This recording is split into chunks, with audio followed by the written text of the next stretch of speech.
meus amados, é um privilégio poder partilhar com vocês nessa noite tão bonita, diante de um grupo tão seleto, a palavra de Deus. E eu louvo a Deus porque a Fiel escolheu um tema tão oportuno, tão necessário, tão vital para a igreja de Deus nesses dias. E a minha oração e a minha esperança é que o Espírito Santo de Deus opere poderosamente na nossa vida, no nosso coração, nesta conferência, para que saiamos daqui fortalecidos, reanimados, cheios do Espírito, com a disposição de buscarmos este avivamento até que Ele venha. Eu quero partilhar com você o texto que está em Apocalipse, capítulo 1. Eu peço que você abra comigo, versos 9 a 13. Apocalipse, capítulo 1, 9 a 13.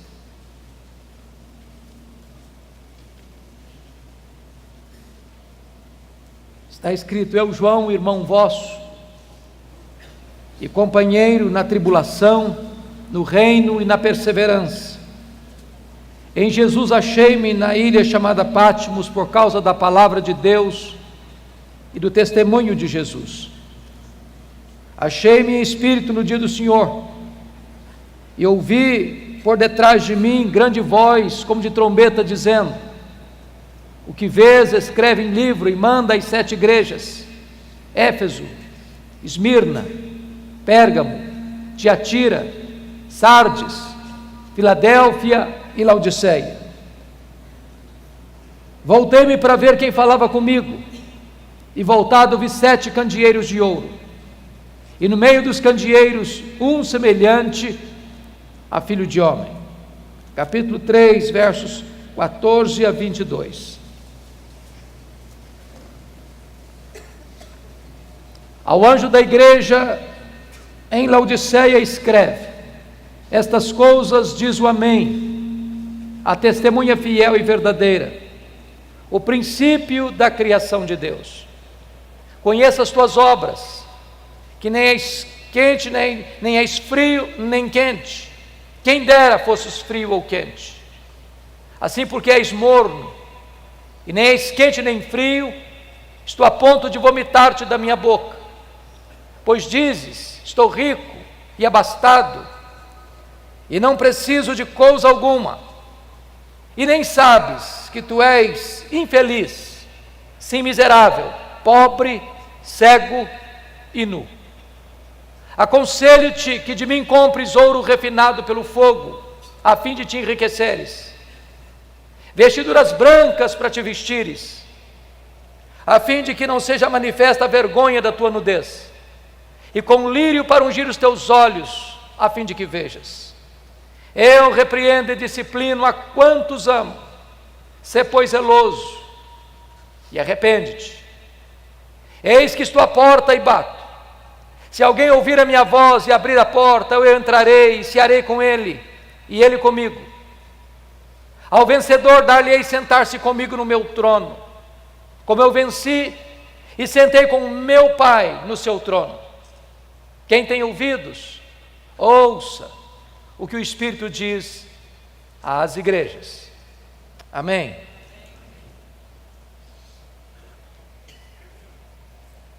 Irmãos queridos, os anos mais sombrios da perseguição à igreja haviam chegado,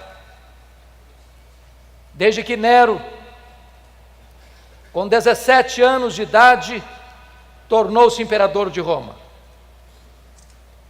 Nero era um homem louco, era um homem devasso, era um homem violento, mandou matar a sua própria mãe. Desde que este homem assumiu o governo de Roma, é que as nuvens escuras de uma perseguição cruel e avassaladora se formavam no horizonte, anunciando a chegada de um tempo muito amargo para a igreja de Deus.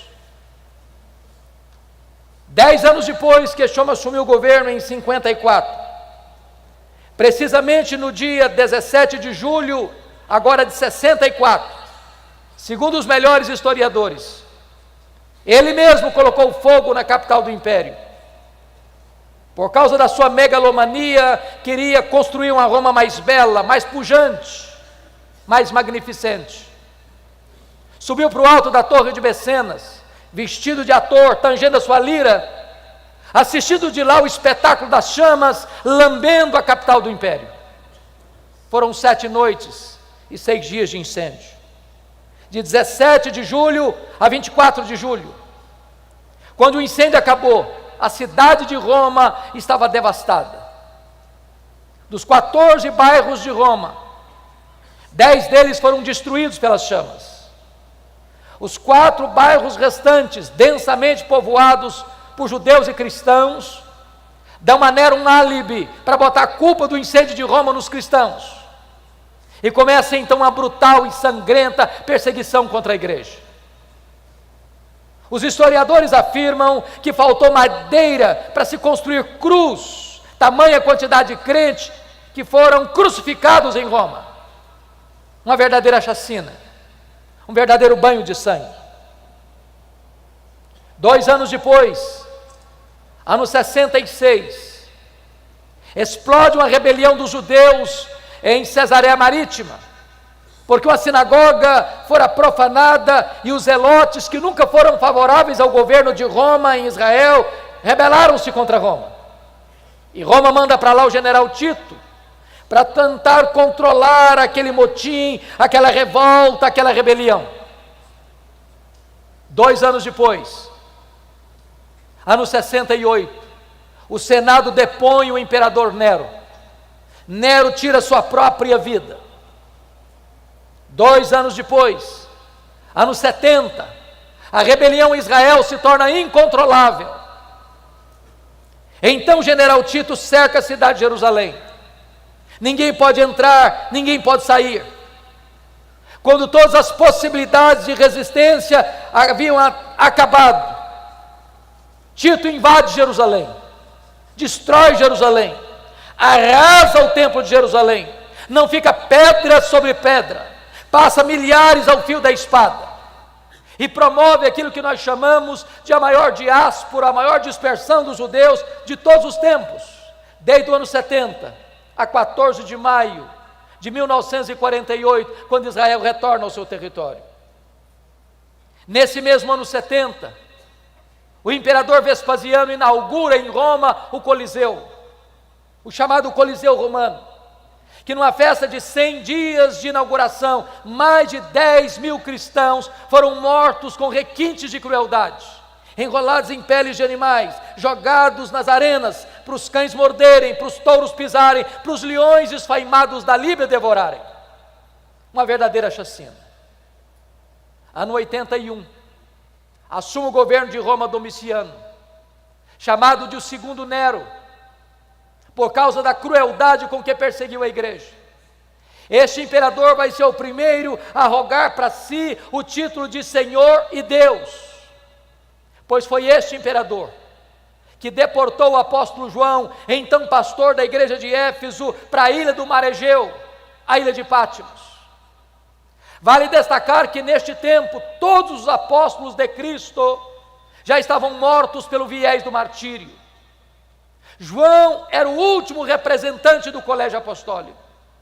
Certamente, a intenção de Domiciano era calar a voz do último apóstolo do Senhor Jesus, fechando-lhe todas as portas da terra.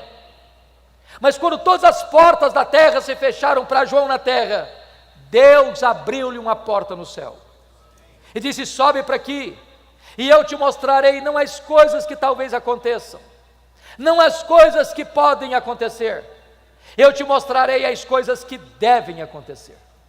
Até nas horas mais sombrias da igreja, Deus continua no trono, Deus continua governando a história do seu povo. Era um dia de domingo, era o dia do Senhor.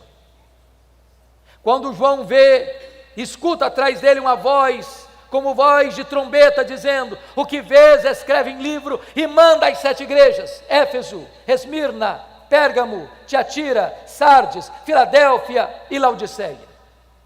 Quando ele se volta para ver quem falava com ele, ele não vê quem falava com ele. Ele vê 7 candeeiros de ouro, ele vê as 7 igrejas, e no meio das igrejas, um semelhante a filho de homem. O mundo só pode ver Jesus na igreja e através da igreja.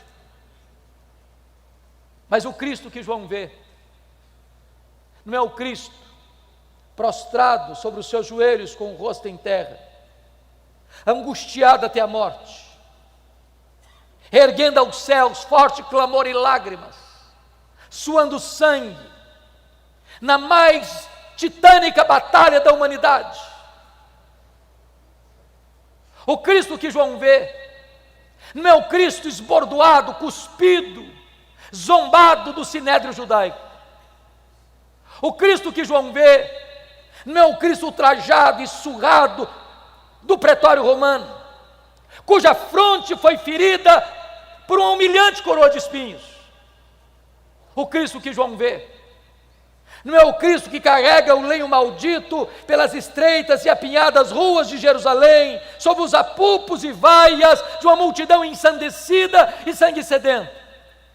O Cristo que João vê, não é o Cristo preso naquele leito vertical da morte, suspenso entre a terra e os céus. O Cristo que João vê é o Cristo vencedor, é o Cristo da glória, é o Cristo que triunfou sobre a morte, o inferno. Seus cabelos não estão mais sujos de sangue e poeira, mas são brancos como a neve. Seus olhos não estão mais empapuçados de sangue, mas são como chamas de fogo. Seus pés não estão mais presos ao lenho, são como bronze polido. Suas mãos não estão mais esmagadas pelos cravos, mas sustentam uma igreja.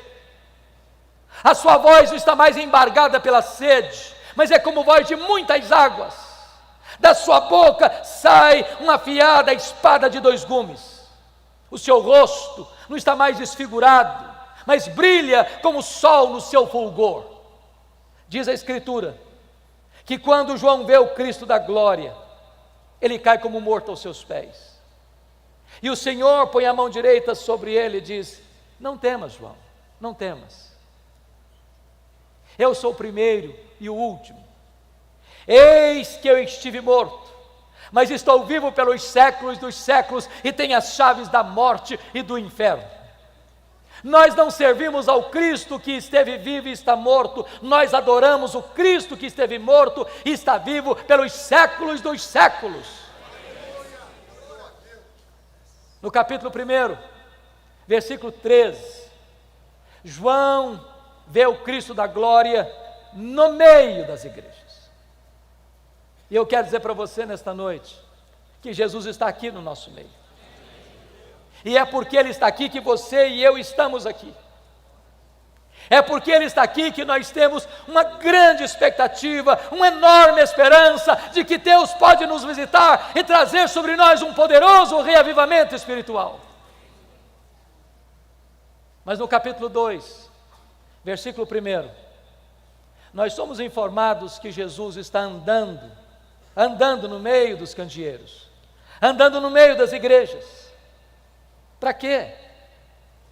Para sondar a igreja, para exortar a igreja, para corrigir a igreja, para disciplinar a igreja, para consolar a igreja, para fazer promessas à sua igreja.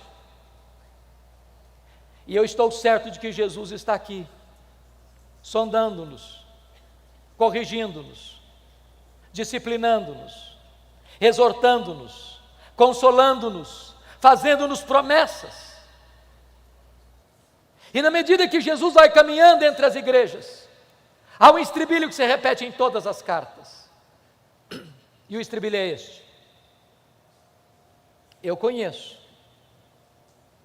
eu conheço, eu conheço, eu conheço, eu conheço, eu conheço, eu conheço. Para 5 destas 7 igrejas, Jesus vai usar a mesma expressão para a igreja de Éfeso, Tiatira, Sardes, Filadélfia e Laodiceia. Ele diz assim: eu conheço as tuas obras. Aquilo que o seu pai não sabe, eu sei. Aquilo que a sua mãe não sabe, eu sei. Aquilo que a sua mulher não sabe, eu sei. Aquilo que o seu marido não sabe, eu sei. Aquilo que o seu pastor não sabe, eu sei. Aquilo que a lei não sabe, eu sei. Aquilo que você fechou a porta do quarto para ninguém ver, eu estava lá. Ninguém pode esconder nada daquele cujos olhos são como chamas de fogo. Ele conhece a sua igreja. Ele não se deixa enganar por performance humana. Ele não se deixa ludibriar pelo verniz das emoções. Ele conhece a verdade no íntimo. Mas para a igreja de Esmirna, a mais pobre igreja da Ásia, Jesus vai usar uma outra expressão. Ele diz assim: eu conheço a tua tribulação e a tua pobreza, mas tu és rico. Me conforta isso, porque Jesus também conhece as suas dores, os seus gemidos, os seus soluços, as suas noites indormidas, as suas madrugadas insones, as angústias que assaltam o seu peito, as dores profundas que latejam em sua alma. Jesus conhece, e Jesus me choca, porque você e eu temos uma noção do que é uma igreja rica. A igreja mais pobre da Ásia, Jesus diz assim: eu conheço a tua pobreza, mas tu és rico. O que é uma igreja rica para nós hoje? É uma igreja que tem muitos membros? É uma igreja que tem um templo suntuoso? É uma igreja que tem um orçamento robusto? É uma igreja que tem muitos membros influentes na sociedade? Essa é a concepção que nós temos de uma igreja rica. Mas Jesus se dirige à mais pobre igreja da Ásia e diz: tu és pobre, mas aqui em cima tu és rica. Pobre aos olhos dos homens, rica aos olhos de Deus, pobre na terra, rica no céu. O que é importante não é ser rico na terra, é ser rico no céu. Não é ser rico aos olhos dos homens, mas ser rico aos olhos de Deus.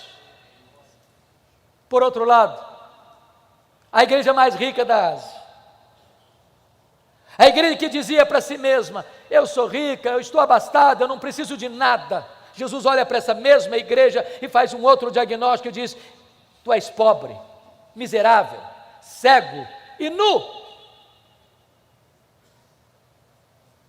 Mas para a igreja de Pérgamo, Jesus vai usar uma outra expressão. Ele vai dizer assim: eu conheço o lugar onde tu habitas, onde está o trono de Satanás. E eu não sei se você já perguntou por que Jesus disse isso sobre Pérgamo.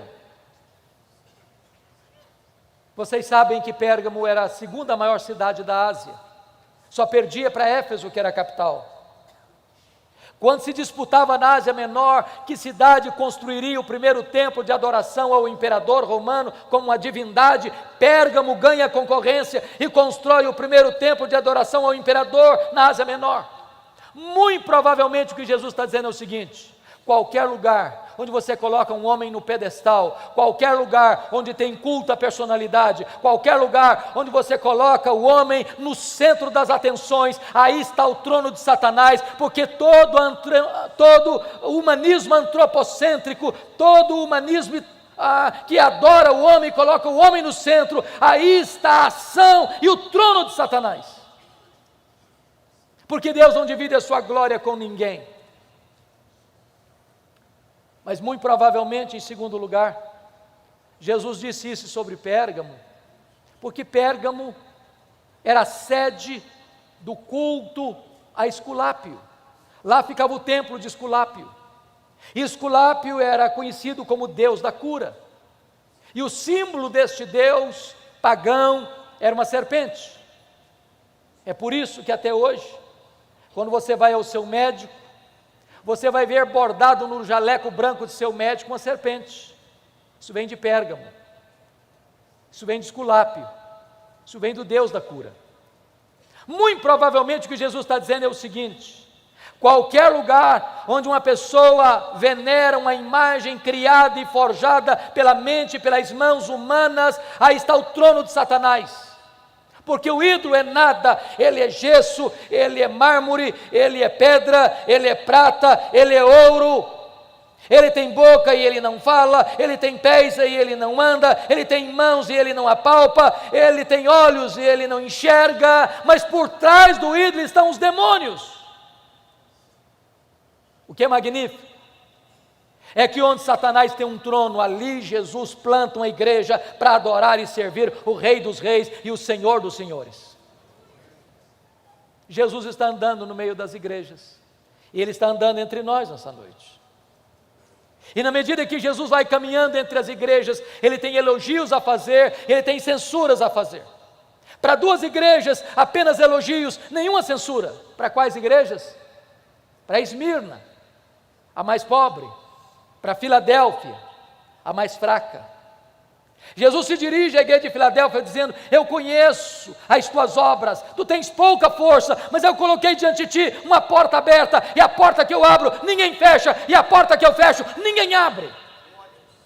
O que é importante não é ser forte na terra, o que é importante é ser fiel ao Deus Todo-Poderoso. Mas para 4 igrejas, Jesus vai fazer elogios e censuras. Por exemplo, Jesus elogia a igreja de Éfeso pela sua firmeza teológica, pela sua fidelidade doutrinária, pelo seu zelo pela sã doutrina. Uma igreja que não suportava os falsos apóstolos, uma igreja que não tolerava as obras dos nicolaítas, uma igreja que não transigia com a verdade, uma igreja que não aceitava abrir as portas para a heresia, para os falsos ensinos. Jesus elogia aquela igreja pelo seu zelo pela verdade. Com isso, Jesus está nos ensinando que uma igreja jamais pode agradá-lo se essa igreja não é fiel às Escrituras, se essa igreja não é zelosa pela verdade, se essa igreja não tem compromisso inarredável com a sã doutrina. Você e eu não temos o direito de mudar a mensagem e torná-la mais palatável para agradar a freguesia. A palavra de Deus deve ser pregada com integridade, com fidelidade, porque o papel da igreja não é ser popular, é ser fiel. Jesus, entretanto, se dirige a esta igreja dizendo: tenho, porém, contra ti uma coisa, é que tu abandonaste o teu primeiro amor. E aqui corremos um sério risco, porque às vezes até na defesa da ortodoxia, uma igreja pode perder a piedade.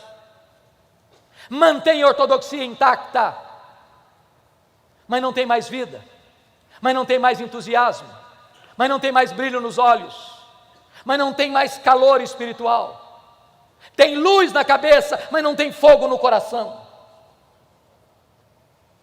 E é preciso alertar-nos que nada mata mais do que a ortodoxia morta. Pessoas que têm a mente arejada pela verdade, mas o coração está seco, está árido. Já colocou a vida cristã no piloto automático. O culto acontece, a pregação, a oração, os cânticos, mas tudo dentro de um mecanicismo árido. Não tem mais vida, não tem mais entusiasmo, não tem mais amor por Deus, o coração não arde mais, os olhos não brilham mais, não mais a alegria exultante, cheia de glória. E eu posso lhes dizer, irmãos, que a ortodoxia é necessária, que ela é vital, que ela é insubstituível, que nós jamais podemos negociar a verdade, mas só ortodoxia sem piedade não serve.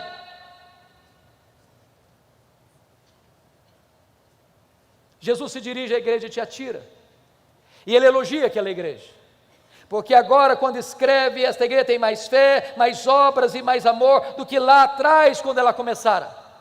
Mas Jesus diz assim: eu tenho uma coisa contra ti, é que tu toleras esta falsa profetisa Jezabel, que induz o meu povo à prostituição. Notem isso, Éfeso tinha doutrina, mas não tinha amor. Tiatira tinha amor, mas não tinha doutrina. Da mesma maneira que uma igreja ortodoxa sem vida piedosa não agrada a Deus, também uma igreja que tem comunhão e tem amor, mas não tem a sã doutrina, não agrada a Deus. Nós não podemos divorciar o que Deus casou, nós não podemos separar o que Deus uniu, teologia e ética, doutrina e vida, credo e conduta. Jesus elogia a igreja de Pérgamo, porque naquela igreja tinha gente fiel, pronta a morrer pela sua fé, como seu líder Antipas.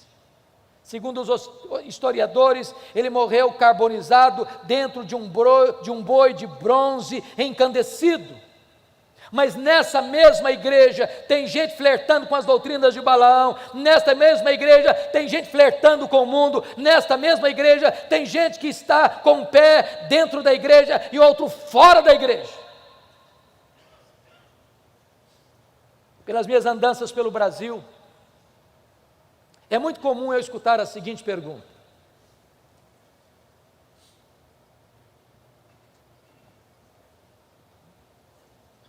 a avaliação que o senhor faz da igreja evangélica brasileira? Sabendo que eu sou um pastor presbiteriano, às vezes me pergunto assim: qual a avaliação que o senhor faz da igreja presbiteriana do Brasil? Talvez, às vezes a pergunta é mais interessada, mais específica: qual é a avaliação que o senhor faz da igreja? O senhor tem o privilégio de pastorear. E a minha resposta é sempre a mesma. Eu respondo assim: vai muito bem, muito bem. Vai mais ou menos, mais ou menos. Vai muito mal, muito mal, muito mal. Sabe por que eu respondo assim? Porque numa mesma igreja, que escuta o mesmo pastor, que se assenta ao redor da mesma mesa do Senhor, que canta no mesmo conjunto coral, tem gente cheia do Espírito Santo, tem gente capengando na fé, tem gente vivendo em pecado, numa mesma congregação. Jesus está andando no meio da sua igreja, ele conhece a sua igreja. Ele elogia a igreja de Sardes. Aquela igreja tinha um nome na cidade, uma igreja viva. Hoje talvez diríamos uma igreja avivada.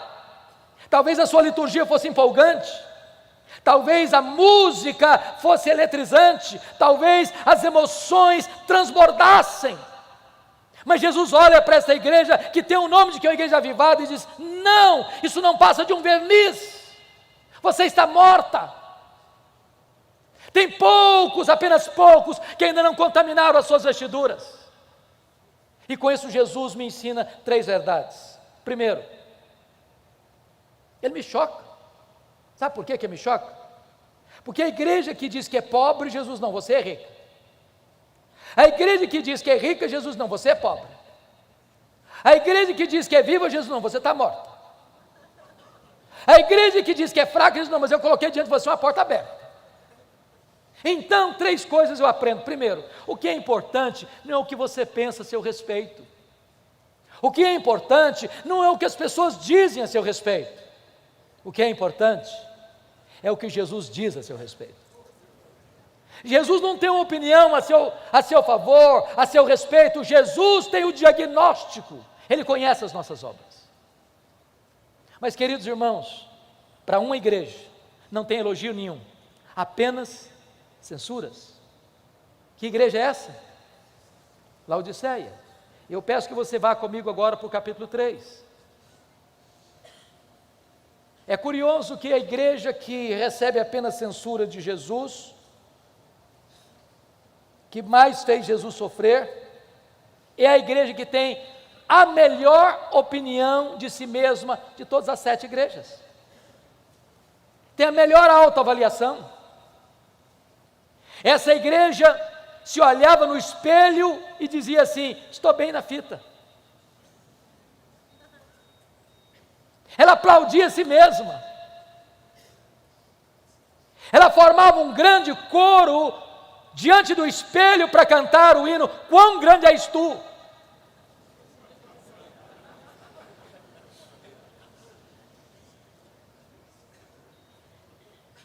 E eu gostaria então, com a sua Bíblia aberta comigo no texto, olhar três coisas aí. Primeiro, dos versos 15 a 17, Jesus vai fazer um diagnóstico.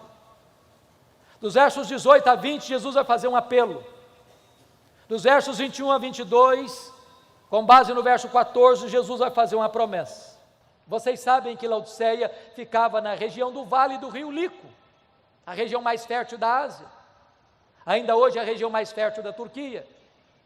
Vocês sabem que naquele vale ficavam três cidades, Hierápolis, Colossos e Laodiceia, distante uma da outra 9 quilômetros.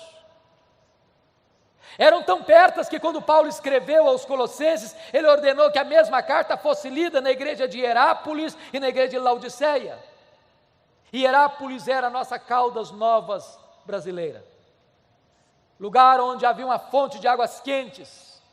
Há uma montanha lá chamada Castelo de Algodão, de rochas calcárias brancas, onde as águas brotam quentes e vão descendo, formando piscinas naturais em cascatas, e pessoas vinham e vêm até hoje para tomar banhos nas águas quentes e terapêuticas de Hierápolis. Do outro lado do rio, em Colossos, havia fontes de águas frias e geladas, também terapêuticas. Mas em Laodiceia, a maior cidade, não havia fontes, nem de águas quentes, nem de águas frias. As águas vinham por meio de aquedutos e chegavam lá mornas, tépidas, impróprias para beber e impróprias para uso terapêutico. O que Jesus Cristo faz? Ele pega esse gancho da geografia e diz assim: quem dera tu fosses quente como as águas de Hierápolis, quem dera tu fosses fria como as águas de Colossos, mas porque tu és morna com as águas que chegam na cidade, eu estou a ponto de vomitar-te da minha boca. Porque ele usa a figura do ouro. Porque Laodiceia era a cidade dos endinheirados, dos bancários, era o centro econômico da Ásia Menor. Jesus diz: vocês se orgulham do ouro que vocês têm, mas espiritualmente vocês estão pobres. Por que Jesus usa a figura da roupa branca? Porque Laodiceia era o maior centro têxtil da Ásia Menor. Jesus diz: vocês se orgulham das suas fábricas de roupas, mas vocês espiritualmente estão nus. Por que Jesus usa a figura do colírio? Porque Laodiceia era o maior centro médico, sobretudo oftalmológico, da Ásia Menor. Havia lá um remédio que produzia o pó frígio, de que fazia o colírio, famoso no mundo inteiro. E Jesus diz: vocês se orgulham das suas clínicas de olhos, mas espiritualmente vocês estão cegos. Sabe o que Jesus está fazendo? Um diagnóstico. Mas sabe o que me choca? Não é o que Jesus vê na igreja, é o que ele não vê. Se não, vejamos. Leia 7 cartas e vocês verão isso. A igreja que mais fez Jesus sofrer, a igreja que provocou náuseas em Jesus, não recebe de Jesus nenhuma censura de problemas doutrinários. Não tem falsos mestres, não tem falsos profetas, não tem falsos apóstolos, não tem doutrina de Balaão, não tem doutrina de Nicolaitas, não tem falsa profetisa Jezabel, não há nenhuma ameaça doutrinária à igreja. Nós diríamos hoje que a igreja de Laodiceia era uma igreja ortodoxa, mas não obstante, está provocando náuseas do Filho de Deus. Olhe as igrejas, e vocês não verão nenhuma denúncia de Jesus de problemas morais. Havia problema moral em Pérgamo, havia problema moral em Tiatira, havia problema moral em Sardes. Não há escândalos na igreja de Laodiceia, não há denúncia de pecados escandalosos, nem interno, nem provocando escândalos fora dos portões. Diríamos hoje que Laodiceia era uma igreja ética, mas estava provocando náuseas no Filho de Deus. Olha para as cartas, e vocês não verão nenhuma denúncia de Jesus de pobreza naquela igreja. Havia pobreza em Esmirna, havia pobreza em Filadélfia. A igreja de Laodiceia é rica, é próspera. Eu acho que os teólogos da prosperidade não fariam sucesso lá. Mas não obstante, essa igreja está provocando náuseas em Jesus. Olha as cartas e vocês verão que não há denúncia de Jesus de perseguição, nem política e nem religiosa em Éfeso, na cidade de Laodiceia. Havia perseguição religiosa em Éfeso, havia perseguição política em Pérgamo. Essa igreja está em paz, mas está provocando náuseas no Filho de Deus. Irmãos queridos, eu quero crer Eu quero crer que as igrejas aqui representadas, graças a Deus, são igrejas que zelam pela sã doutrina. Eu quero crer que as igrejas aqui representadas zelam pela ética. Eu quero crer que as igrejas aqui representadas são igrejas prósperas. Eu quero crer que as igrejas aqui representadas vivem em paz. Eu quero dizer que a ortodoxia é uma bênção. Eu quero dizer que o zelo pela ética é uma bênção. Eu quero dizer que a prosperidade que vem de Deus é uma bênção. Eu quero dizer que a paz é uma bênção. Mas mesmo a igreja ortodoxa, ética, que está vivendo prosperamente e em paz, ela pode estar provocando náuseas no Filho de Deus. Então resta-nos uma pergunta: o que é que Jesus viu na igreja de Laodiceia que deu náuseas nele? Só uma coisa, irmãos: falta de fervor espiritual, apatia, mornidão, falta de entusiasmo, falta de vibração, falta de brilho nos olhos, falta de fogo no coração, falta de zelo pelas coisas de Deus. É colocar a vida cristã no piloto automático, é permitir que um mecanicismo árido domine a igreja. E eu tenho rodado este país de norte a sul, de leste a oeste. Tenho pregado em mais de 1000 igrejas das mais diversas denominações do nosso país. E eu não tenho dúvidas, irmãos, de que o problema da igreja evangélica brasileira é falta de fervor espiritual. E eu não estou falando de emoções. Em muitos lugares elas transbordam. Noutros lugares elas minguam. Eu estou falando de fervor, que, como já foi dito neste culto, não é produzido pelo homem, só o Espírito de Deus pode produzir. Falta fervor, queridos, falta quebrantamento, falta choro pelo pecado, falta arrependimento genuíno, falta fome de Deus, falta sede pela palavra, falta oração, falta avivamento. Eu temo, irmãos, eu temo que haja uma onda de secularização avançando galopantemente para dentro das igrejas evangélicas deste país. O índice de divórcio dentro das igrejas cristãs hoje é quase o mesmo fora das igrejas. O número de gente que vai para a cama com o namorado e com a namorada dentro das igrejas hoje é quase o mesmo fora das igrejas. A quantidade de crente desonesto, mentiroso, que dá cheque sem fundo e não tem compromisso com a ética dentro das igrejas hoje é quase o mesmo fora das igrejas.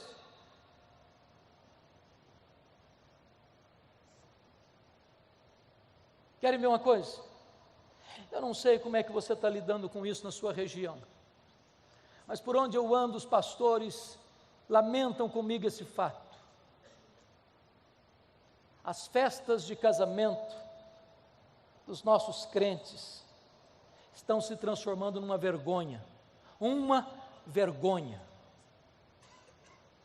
Você sai da igreja, onde você adora a Deus, onde você prega, você ora, você canta, você invoca a bênção de Deus, e dali sai para um rico cerimonial e lá o pau quebra. O pau quebra. Porque a música que rola lá não tem nada a ver com Deus, mas não.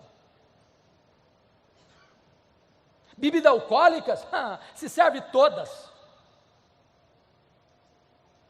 As luzes, como uma boate moderna, acendem-se no teto e o povo de Deus bêbado cai na pista de dança e volta para casa com as pernas trôpegas. Olha para o retrovisor e veja as igrejas que entraram por esse caminho, onde foram parar?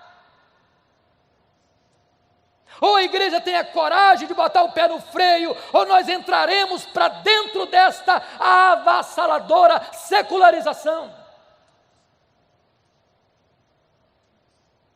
Há poucos dias, um pastor me disse, pastor Hernandes, a minha mocidade sai de uma reunião de oração e vai para balada até de madrugada. Nada tem nada mais a ver. Eu conheço líderes que vão fazer um discipulado na sua casa e depois de abrirem a Bíblia e de orarem com o seu discipulando, abrem uma garrafa de uísque e bebem a valer, introduzindo e matriculando os seus discipulandos no alcoolismo. Nada tem nada a ver. Há poucos dias um pastor me disse com lágrimas nos olhos, pastor Hernandes, a minha denominação não batizou um crente por igreja, por ano, em média.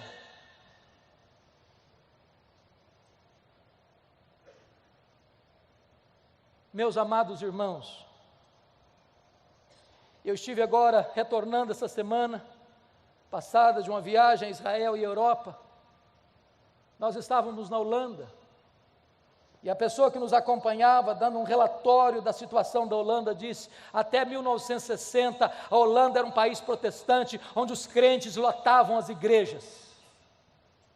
Hoje, os templos estão lá, vazios, apenas com museus, para você tirar uma fotografia.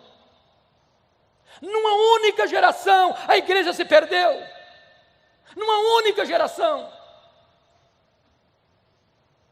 Eu estive agora em Edimburgo, na Escócia. Lá tem um templo belíssimo, na praça principal da grande fortaleza. Eu entrei para ver. O templo era cristão, evangélico, mas lá dentro tinha um bar. O templo transformado num bar. Eu só pude chorar em ver aquela cena.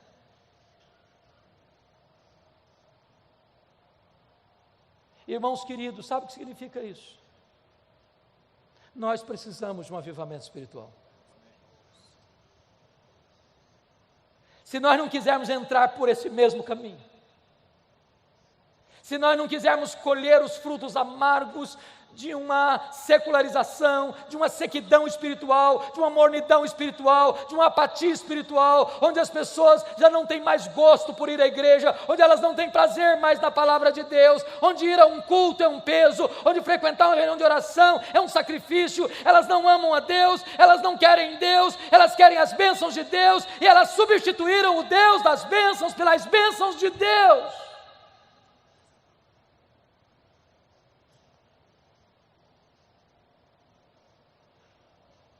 Depois que Jesus Cristo faz esse diagnóstico, Ele vai fazer um apelo. E Ele começa no verso 18 assim: aconselho-te, que de mim compres ouro refinado pelo fogo, para te enriqueceres, vestiduras brancas, para te vestires, a fim de que não seja manifesta a vergonha da tua nudez, e colírio para ungir os teus olhos, a fim de que vejas. E Jesus está me ensinando aqui o segredo, o caminho da restauração do fervor espiritual, porque está dizendo: aconselho-te que tu compres de mim, e Ele que é o dono da igreja, e Ele que é o cabeça da igreja, e Ele que manda na igreja, se apresenta como um mercador, dando conselhos. Ele tem um produto para vender, o produto é vital, e o preço é de graça. Aconselho-te que tu compres de mim, que tu compres de mim, que tu compres de mim, disse Jesus. Sabe o que Ele está nos ensinando? Há muitas pessoas que, percebendo falta de fervor, foram buscar fervor em fontes rotas, em doutrinas falsas, em experiências heterodoxas, e se perderam nos labirintos do misticismo. Nós não precisamos recorrer às últimas novidades do mercado da fé para buscarmos fervor, para buscarmos avivamento, queridos. Nós precisamos nos voltar para Jesus. É só Ele que pode aquecer o nosso coração, é só Ele que pode inflamar a nossa alma, é só Ele que pode derramar sobre nós poderosamente do seu Espírito. Porque quando os nossos olhos se abrem para contemplar a beleza do nosso grande Deus e Salvador Jesus Cristo, o nosso coração aquece. E quando os nossos olhos se abrem e o coração aquece, os pés se apressam. E quando os olhos se abrem e o coração aquece e os pés se apressam, os lábios se abrem para dizer que Ele está vivo e que Ele é a razão da nossa vida. Quando chega o verso 19, Jesus tem uma declaração a fazer e tem uma ordem a dar. E a declaração é esta: eu repreendo e disciplino a quantos amo. E a ordem é: arrepende-te. Irmãos, eu reconheço que Jesus pegou extremamente pesado com a igreja de Laodiceia, usando uma linguagem dura, cáustica, náusea, vômito, desconforto. Nada provoca tanto desconforto em Jesus do que uma igreja apática, morna, árida. Mas sabe por que ele pegou pesado com essa igreja? Sabe por que Jesus pega pesado com você e comigo? Porque ele está dizendo o seguinte: eu não desisto de você, eu não abro mão da sua vida, eu não posso aceitar que você viva uma vida árida, morna, apática.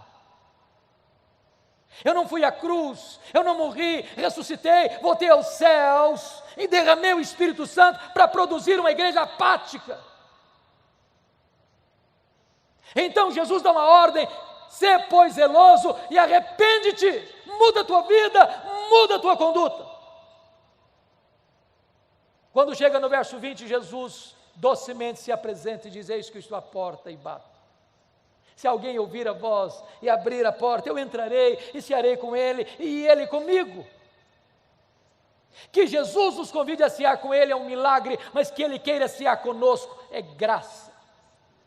A única maneira de o coração aquecer é estarmos a sós com Jesus, aos pés de Jesus, na intimidade de Jesus. Depois que ele faz este apelo, ele vai fazer a promessa. No verso 14 ele diz por que ele tem competência e autoridade para fazer essa promessa, porque ele se apresenta assim: estas coisas diz o Amém. Ele é a última palavra de Deus para você e para mim. Se nós não ouvirmos a voz dele, não há mais esperança para a nossa alma. Estas coisas diz a testemunha fiel e verdadeira. Ele é a testemunha fiel e verdadeira, porque ele promete, ele cumpre o que promete, e quando ele faz, ninguém pode impedir a sua mão de fazê-lo. E ele é o princípio da criação de Deus, porque todas as coisas foram criadas por ele, e sem ele nada do que foi feito se fez. E se ele chamou à existência as coisas que não existiam, ele é poderoso para restaurar o fervor espiritual no nosso coração nesta noite. A promessa é esta, está no verso 21. Ao vencedor, dar-lhe-ei sentar-se comigo no meu trono, como eu venci, sentei com meu Pai no seu trono. Para uma igreja que valorizava o glamour do mundo, a riqueza do mundo, as glórias do mundo, Jesus diz: eu tenho coisa melhor para vocês, eu tenho o trono. E Jesus faz uma transição maravilhosa da intimidade da mesa para a publicidade do trono. Quem se assentará com ele publicamente no trono? Exatamente quem assentou-se com ele intimamente à mesa. Por isso ele termina dizendo: quem tem ouvidos, ouça o que o Espírito diz às igrejas. No ano 2011, irmãos, eu fui visitar essas 7 igrejas. E eu confesso para vocês que na medida que eu caminhava e meditava sobre esse assunto, muitas vezes as lágrimas vieram aos meus olhos, porque essas 7 igrejas estão literalmente mortas. Literalmente mortas. O que você vê são escombros, pedras reviradas, uma vaga ideia de uma igreja que existiu no passado. Mas nessa mesma região, hoje, não tem sequer 1% de crentes. Sabe por que essas igrejas morreram? Porque elas não ouviram o que o Espírito Santo disse a elas. Olha para a Europa, o velho continente, o berço do protestantismo, onde aconteceu a reforma, onde aconteceu o movimento dos puritanos, onde aconteceu o movimento dos morávios, onde aconteceu o movimento pietista, onde aconteceram as missões modernas, onde aconteceram grandes reavivamentos espirituais. Europa hoje é conhecido como um continente pós-cristão. Você vai a Genebra, onde já foi uma maquete viva do reino de Deus, parece que não há mais vestígio de vida cristã autêntica naquele país. Estive pregando na Inglaterra o ano passado, e um pastor com lágrimas nos olhos me disse assim: Pastor Hernandes, a Inglaterra não é mais o país de John Wesley, a Inglaterra não é mais o país de George Whitefield, a Inglaterra não é mais o país de William Carey, a Inglaterra não é mais o país de William Wilberforce, a Inglaterra não é mais o país de John Charles Ryle, a Inglaterra não é mais o país de Charles Haddon Spurgeon, a Inglaterra não é mais o país de Mark Lloyd Jones, a Inglaterra não é mais o país de John Stott, a Inglaterra hoje é o país de Richard Dawkins, o patrono dos ateus. Os nossos templos estão sendo vendidos e transformados em museus, em boates, em mesquitas muçulmanas. Sabem por que as igrejas estão morrendo na Europa? É porque elas não estão ouvindo o que o Espírito Santo diz a elas. Olha para a América do Norte, olha para o Canadá, para os Estados Unidos, onde aqueles países tão fortes, tão arrojados na evangelização do mundo. Hoje algumas igrejas históricas, rendidas ao liberalismo, perdem centenas, milhares de membros todos os anos, todos os anos, todos os anos. Enormes igrejas vazias. Seminários que formaram teólogos, missionários, pastores para abençoarem o mundo, tomados de assalto pelos liberais, produzem morte. O ano passado eu estava pregando em Nova York numa conferência. Quando terminou aquela conferência, eu fui pregar numa igreja evangélica da cidade. Enquanto o pastor me conduzia àquele templo, ele me mostrou 11 templos que estavam sendo vendidos. Não tinha mais gente para frequentar. Sabe por que as igrejas estão morrendo na América do Norte? Porque há igrejas morrendo lá, vitimadas ou pelo liberalismo de um lado, ou pelo sincretismo religioso do outro, ou pelo secularismo de outra parte, ou pela ortodoxia morta. É porque não estão ouvindo o que o Espírito Santo diz às igrejas. Olha para o Brasil, irmãos, onde nós já temos sinais de denominações inteiras se rendendo ao liberalismo, onde pastores já não acreditam mais que a Bíblia é a palavra de Deus, infalível, inerrante e suficiente. Igrejas que, em vez de avançarem contra as portas do inferno, já estão dando marcha ré e perdendo membros ano após ano. Olha para o Brasil, e você vai ver mega templos lotados e lotados de multidões e multidões, mas aí não tem evangelho, não se prega sobre a graça, não se prega sobre a cruz, não se prega sobre o novo nascimento, não se prega sobre a justificação pela fé, não se prega sobre a santificação, não se prega sobre o Espírito Santo, não se prega sobre as bem-aventuranças eternas, não se prega sobre a condenação eterna, não tem evangelho, e onde não tem palavra de Deus, não tem o Deus da palavra.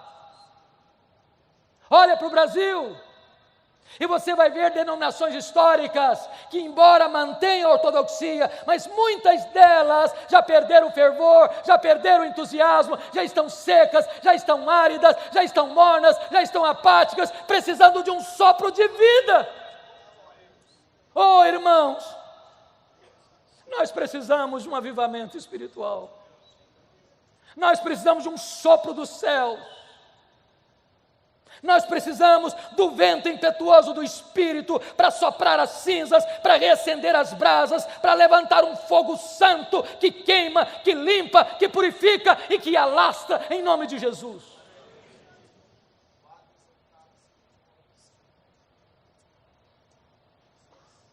Nós corremos um grande risco, queridos, porque a cada 3 gerações uma igreja pode correr o risco de entrar num processo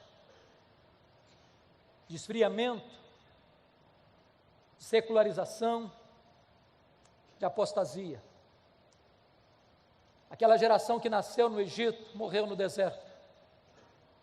A segunda geração que nasceu no deserto entrou na terra prometida. A terceira geração que nasceu na terra prometida, diz a Bíblia, não conhecia Deus mais. Talvez os nossos avós foram mais crentes que os nossos pais. Talvez os nossos pais foram e estão sendo mais crentes do que nós. Talvez nós estamos sendo mais crentes que os nossos filhos. Se Deus não tiver misericórdia, a igreja evangélica brasileira pode legar aos seus filhos e aos teus netos uma igreja apática. Que Deus tenha misericórdia de nós. Que Deus sopre sobre nós um alento de vida, para que os nossos filhos e os nossos netos herdem uma igreja mais viva, mais operosa, mais cheia da graça, mais cheia do Espírito, mais cheia do poder de Deus. Que Deus nos ajude. Que Deus nos ajude.